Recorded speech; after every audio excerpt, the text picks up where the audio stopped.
commençons par le commencement. Comment tout cela a débuté? Tout cela a débuté en octobre 2019. Qu'est-ce qui s'est passé? C'est qu'un certain nombre de mamans, en parlant dans le couloir de l'hôpital, se sont aperçues qu'il y avait un certain nombre d'enfants qui étaient atteints de cancer et qui vivaient quasiment dans les mêmes communes. Il faut savoir que dans le service oncologie pédiatrique du CHU de Charles-Nicolle, ce sont quasiment tous les enfants atteints de cancer qui sont suivis, tous les enfants de la région. Voilà. Donc, face à ce constat, nous nous sommes posé des questions et Charline Bachelet, en octobre 2019, a appelé l'ARS pour signaler. L'ARS qui a tout de suite rebondi sur notre alerte et qui a mené une enquête épidémiologique. Ce que je voulais vous dire, c'est que ce cluster de cancer pédiatrique n'est pas un cas isolé en France. Vous avez plusieurs clusters de cancer pédiatrique. Vous avez la carte ici de France, il y en a 5 de répertoriés. J'ouvre une petite parenthèse sur les parents et les personnes qui sont inquiètes, qui se demandent si elles doivent rester habiter ici ou déménager. Ce que nous avons à leur dire, c'est que certes, vos inquiétudes, on les comprend, d'accord ? Seulement, déménager pour aller où ? On se demande, aller où? Dans les communes où il n'y a pas de cancer, c'est pas parce qu'il n'y en a pas qu'on ne dit pas qu'il n'y en a pas, d'accord? Sachez que si vous allez au fin fond de la montagne où il y a l'air super pur, vous avez également, en plein Jura, un cluster de cancer pédiatrique.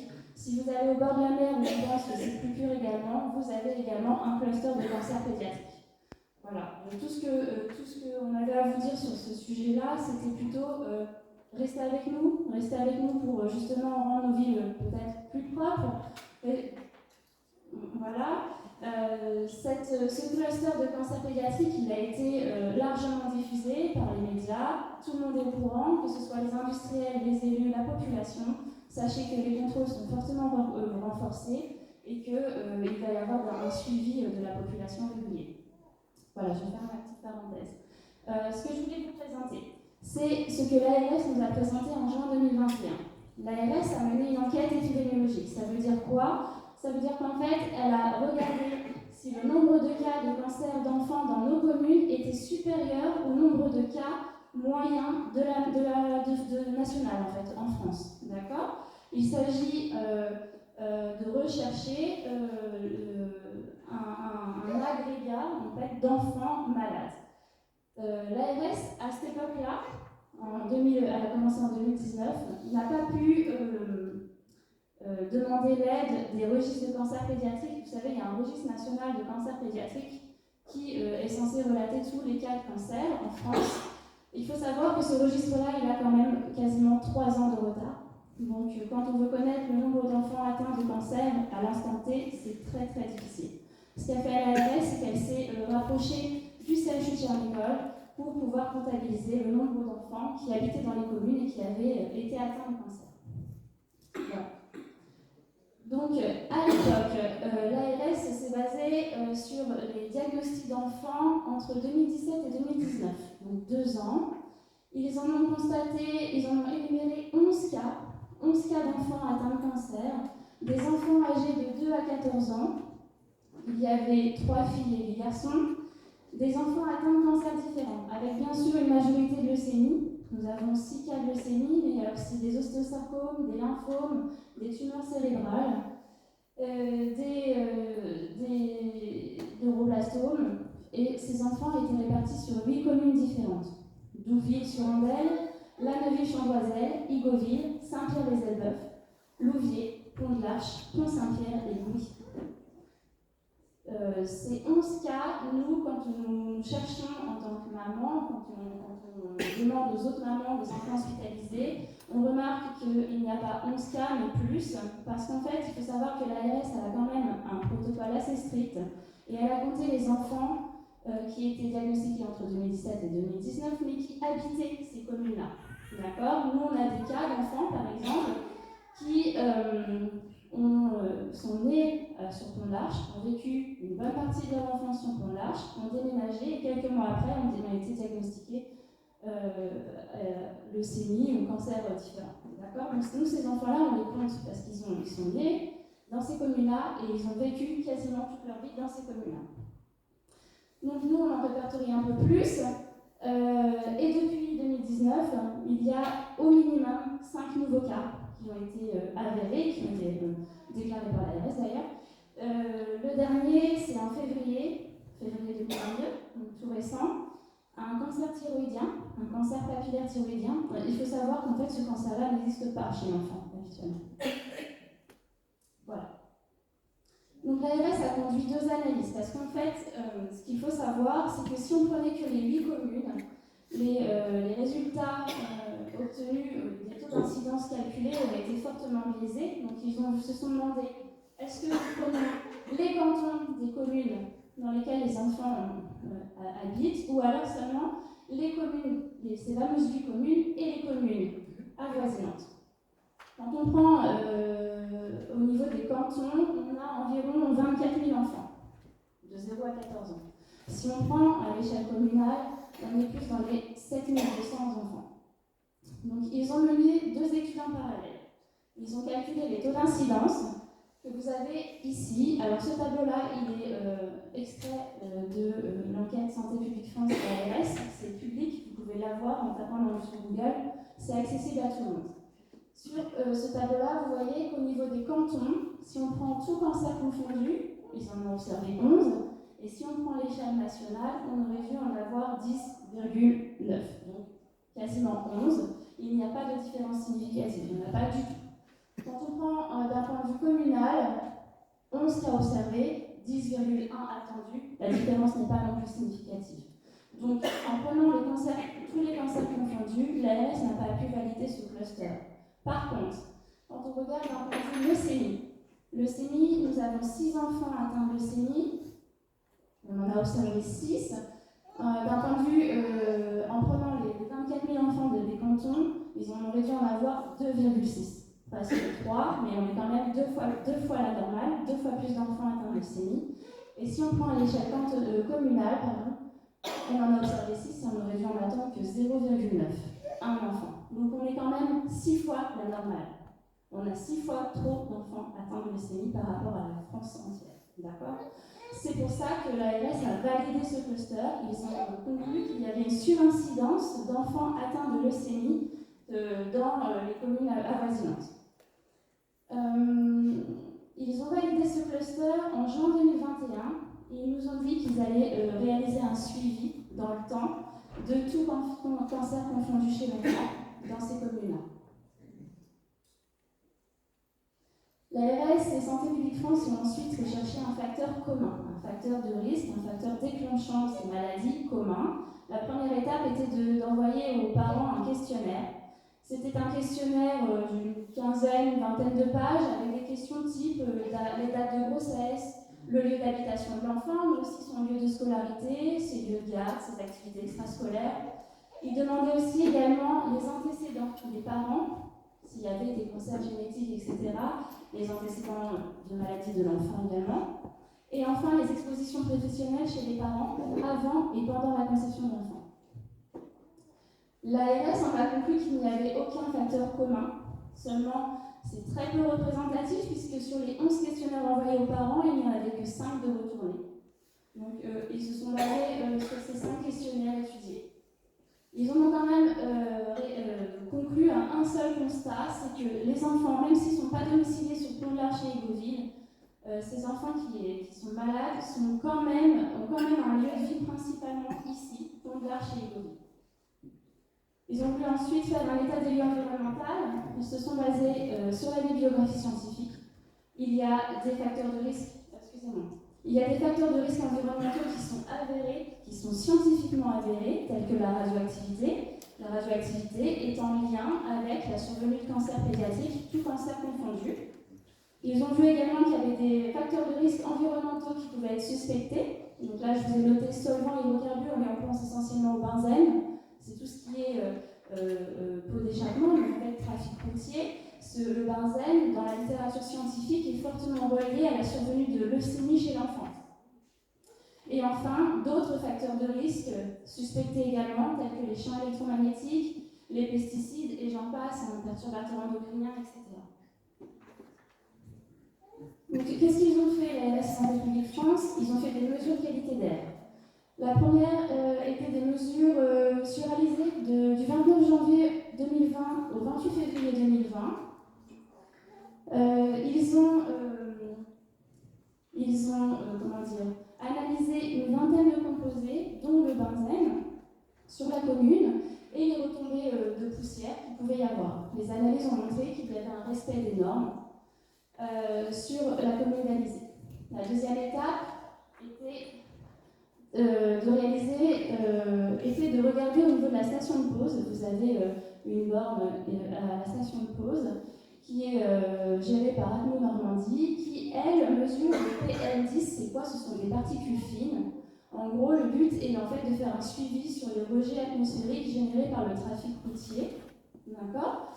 C'est chaque année, vous avez les mesures qui sont présentées ici, chaque année, donc ça part de 2008 jusqu'à 2020. Et vous avez la fameuse ligne rouge là qui est la limite réglementaire par l'OMS, qui est de 20 microgrammes mètre cube.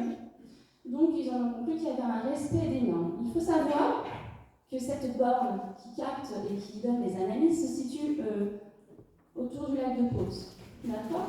Nous sommes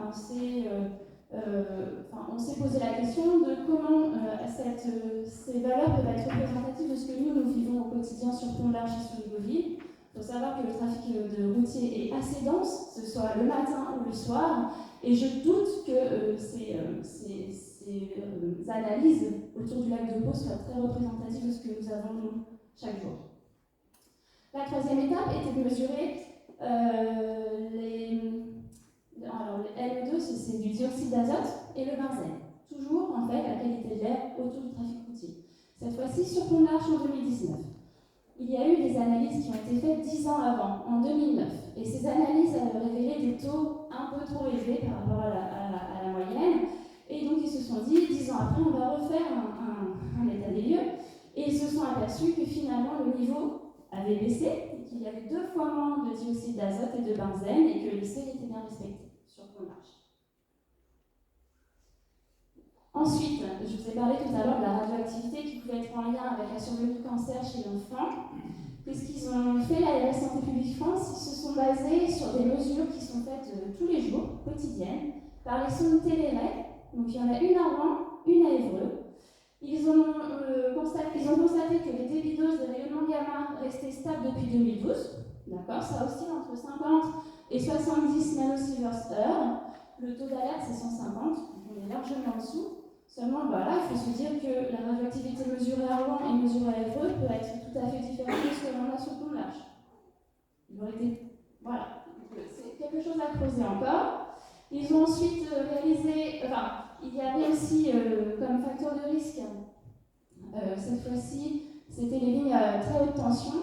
Au pied d'une ligne à très haute tension, vous avez des faibles doses d'émissions électromagnétiques. Seulement, ils ont constaté qu'il n'y avait aucune ligne haute tension dans le secteur. Enfin, dernier point, les fameux sites industriels qui nous entourent. La carte est tirée, cette carte-là vient du rapport de Santé publique France. Vous avez Pont-de-l'Arche, Libreville, Alizé, et vous avez les différentes industries, dont la formulation de produits médicamenteux à visée vétérinaire, une usine de fabrication de gomme de cellulose, une papeterie, une fonderie et plusieurs carrières de granulats. Voilà. Et ici, je ne sais pas si vous voyez bien, tout en bas, vous avez une analyse des vents. Voilà. Et donc, je vous ai ressorti mot pour mot ce qui est dans le rapport de l'ARS et Santé publique France, où je vais même vous le lire, haut et fort. Après étude de la rosée des vents, les établissements industriels ne sont pas sous le vent par rapport aux communes d'Igoville, Pont-de-l'Arche et Alizé. En gros, qu'est-ce que ça veut dire? Ça veut dire qu'ils peuvent rejeter tout ce qu'ils veulent, nous à Pont-de-l'Arche, on n'aura rien.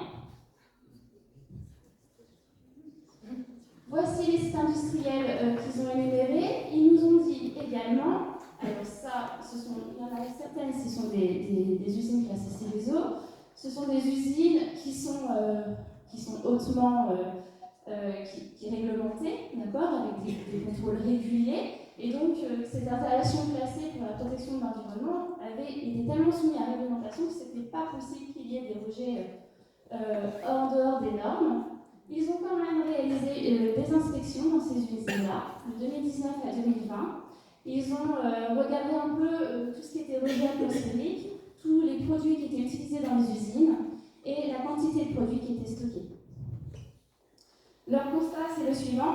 Pas de cas réglementaire majeur concernant le respect des valeurs de rejet atmosphérique, mais il y a un petit saut pour un site, une note fonderie, situé en limite du périmètre d'étude et qui n'est pas situé sous les vents dominants, sur les communes d'Igoville, Pont-l'Arche et Manoir. Donc en gros, il y avait des seuils dépassés, mais nous ne sommes pas sous la rosée des vents, donc nous n'avons rien à craindre. Ce qui s'est passé, c'est que l'Adréal a analysé, on appelle ça une EQRS, c'est une analyse de qualité de l'air que la fonderie, que Manoir Industrie peut rejeter de ses cheminées. Et ils nous ont donné ce constat-là. Si les valeurs de rejet environnemental dans les cheminées du site étaient dépassées, donc ils le disent bien, c'est dépassé, hein, le seuil sanitaire lié à ces rejets était respecté en termes de santé publique. D'accord? Donc nous, après la réunion du juin 2021, on a demandé c'était quoi ces seuils dépassés. On demandait quel type de composé déjà et en quelle quantité. Et on nous a répondu que cette fameuse EQRS serait rendue publique quelques semaines après, ce qui n'a malheureusement pas été le cas. Il a fallu qu'il y ait un article de Mediapart qui sorte récemment, un article, je vous l'ai mis ici, qui se nomme « Dans l'heure, il va falloir combien de concerts pour que ça bouge ?» qui a été réalisé par un journaliste qui a très bien enquêté et qui est tombé sur cette EQRS et qui dresse le constat que finalement, certes, c'était dépassé les limites, mais c'était en chrome, en nickel et en plomb, et que ça ne respectait pas du tout en termes de santé publique, puisque vous avez en chrome 10 fois la limite, 10 fois la normale, en nickel c'est 48 fois, mais j'ai arrondi à 50, on y place après, et en plomb 3 fois la normale. Voilà ce qu'il en ressort. Donc nous, on était sur ce constat-là, on savait qu'il y avait eu des rejets anormaux, des rejets qui avaient lieu au moment où nos enfants tombaient malades. Et on s'est demandé quoi et en quelle quantité, et on vient d'avoir la réponse. Ce sont des métaux lourds qui se retrouvent dans l'air, qui ne sont pas anodins et qui ne sont pas proches du seuil de la normale. Dans l'enquête de l'ARS et Santé Publique France, il y avait également ce deuxième petit point. Il nous disait que la papeterie AA avait réalisé des dépassements ponctuels en monoxyde de carbone. C'est pareil, le monoxyde de carbone, ce n'est pas anodin, et ces dépassements ont lieu au moment où nos enfants sont tombés malades. Mais il ne fallait pas s'inquiéter, parce que cette fameuse chaudière biomasse qui générait trop de monoxyde de carbone a été changée, donc tout va bien. Donc, à partir de tout ce constat-là, nous avons fait de la recherche bibliographique. D'accord? Donc, ce qui se passe, c'est qu'on s'est basé sur des articles et des revues qui sont scientifiques, qui ont été revués par des professionnels dans le monde entier et qui ont été acceptés par la communauté scientifique. Quand je tape métaux lourds, plomb, chrome, etc., et que je relis avec les cancers des enfants, j'en ai pas mal. J'ai pas mal d'articles et je vous ai sorti celui-là. Pourquoi? Parce qu'il est tout récent, il date de 2021. Il parle du chrome. Alors, chromium, c'est chrome. Vous avez le chrome trivalent et le chrome hexavalent. Ce que l'on a retrouvé, nous, dans l'air, c'est du chrome hexavalent, en proportion trop importante. Et cet article-là, qu'est-ce qu'il dit? Il dit que le chrome a été identifié comme un cancérigène aux effets génotoxiques et mutagènes. D'accord? Et qu'est-ce qu'ils ont fait? Ils disent on n'a pas assez d'études là-dessus, pas assez de recul pour savoir ce que ça génère réellement dans l'organisme. Par quel processus ce chrome-là arrive à déclencher de telles pathologies? Mais leur conclusion dans cet article-là, c'est que quand même, ils arrivent à corréler, à donner une association entre cette exposition au chrome et la survenue de certains cancers, des cancers respiratoires, mais aussi des lymphomes et des leucémies. Pas que chez les enfants, dans la population en général. Donc, à partir de ça, on s'est dit, qu'est-ce que nous, maman, nous pouvons faire? Comment nous pouvons faire avancer les choses? Comment nous pouvons essayer de mesurer cette toxicité chez nos enfants? Je laisse la parole à Coralie qui va vous expliquer tout ça. Bonsoir.